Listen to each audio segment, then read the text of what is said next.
बिहार से आ रही है। बिहार के बेतिया में बदमाशों ने फायरिंग की है। फायरिंग की घटना में 5 लोग घायल हुए हैं। बदमाशों ने वार्ड सदस्य के घर पर फायरिंग की।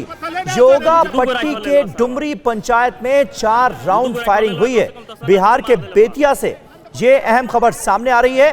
बेगूसराय के बाद अब बेतिया में कानून व्यवस्था का क्या हाल है, इसे लेकर गंभीर सवाल खड़े हुए हैं। रूपेश कुमार हमारे संवाददाता इस वक्त हमारे साथ मौजूद हैं। रूपेश, दरअसल हुआ क्या है? बदमाश खुलेआम फायरिंग करते हैं, उसके बाद पकड़े गए या नहीं?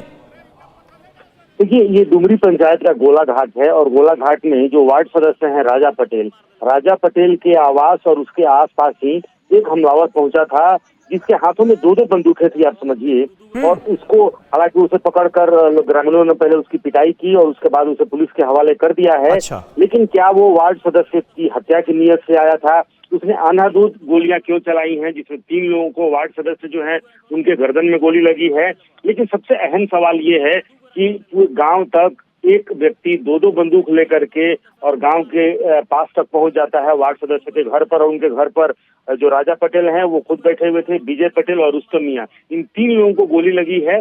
लेकिन कुल ये जो घटना है उसमें 5 लोग घायल हैं, लेकिन ये 3 हैं जिनको सीधे सीधे गोली लगी है और अस्पताल में इनका इलाज चल रहा है। लेकिन पुलिस ने अब तक ये नहीं बताया है कि वो व्यक्ति कौन था, क्या अभी जो निकाय चुनाव होने वाले थे उस चुनाव से संबंधित कोई रंजिश था, या क्या राजा पटेल की हत्या की नीयत से वो व्यक्ति वहां पर पहुंचा था। और राजा पटेल की हत्या की नीयत से वहां पहुंचा था तो उसने अंधाधुंध फायरिंग वहां पे क्यों की है, क्या नियत है और वो व्यक्ति कौन है, अभी तक कुछ पता नहीं चल पाया है। लेकिन फिलहाल एक बड़ा सवाल जो पिछले 2 महीने से बिहार में, कि क्या वाकई अपराधियों में जो खौफ एक होता है, यही सबसे बड़ा सवाल है। रूपेश, मैं आपसे यही जानना चाह रहा था कि ये कानून व्यवस्था को लेकर जो गंभीर सवाल उठ रहे हैं, क्योंकि तस्वीरें इस वक्त अब जब आप और हम बात कर रहे हैं बेगूसराय की भी दिखा रहे हैं। बेगूसराय में किस तरह से कई किलोमीटर तक बदमाश बाइक पर सवार होकर फायरिंग करते हुए नजर आए थे। अब बेतिया में शूटिंग हुई है। इस तरह की घटनाओं को लेकर सरकार कितना गंभीर नजर आ रही है?